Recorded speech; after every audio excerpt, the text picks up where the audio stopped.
யாராக நடந்து கொள்கிறாய்?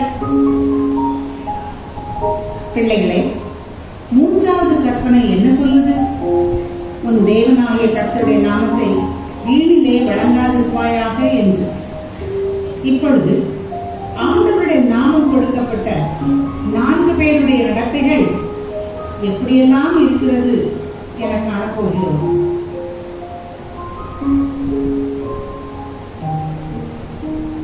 ஏசப்பா ஸ்தோத்திரம். அந்த ரிச்சர்டு தன்னை ஒரு கிறிஸ்தவன் சொன்னதும் இல்லாம பைபிள்ல சத்தியம் பண்ணிக்கிட்டு என்கிட்ட 500 ரூபாய் கடன் வாங்கினார். இப்போ அந்த ரூபாயை தானும் கேட்டா எப்போ கேட்டாலும் அப்போ கொடுப்பேன் இப்ப கொடுப்பேன்னு சொல்லிக்கிட்டு இருக்க. இது எந்த அளவுக்கு நியாயம்?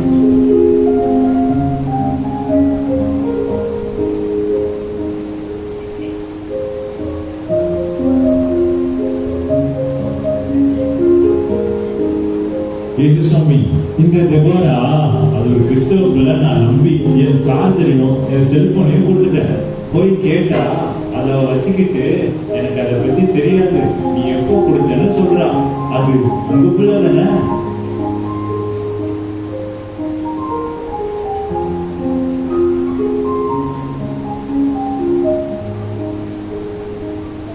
ஏசப்பா, பக்கத்து வீட்டுல உடைச்சாயா எவ்வளவு தூசண வார்த்தை பேசுது. அவளுக்கு எவ்வளவு பெருமை. ஆளை பார்த்தா இவ்வளவு இருக்கு, ஆனா பேச்ச பார்த்தா பயங்கரமா இருக்கு. ஒரு தாழ்மை இல்லை, தாய் தகவலுக்கு மரியாதை கொடுக்குது இல்லை. அது ஒரு கிறிஸ்துவ பிள்ளை, சர்ச்சுக்கு வேற போகுது.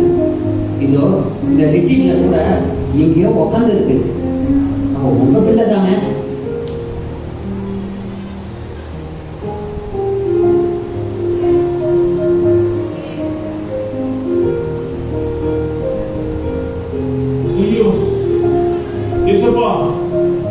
அந்த ராஜா உங்களுக்குள்ளதானே?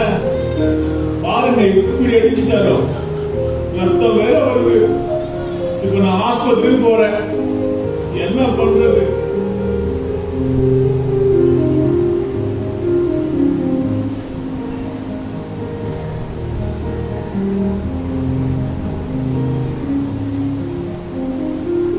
பிரியமானவர்களே, நம் கர்த்தராகிய இயேசு பரிசுத்த நீதி உள்ள நியாயாதிபதி, வாக்கு கொடுத்தார் அவர் மாறாத தேவன்.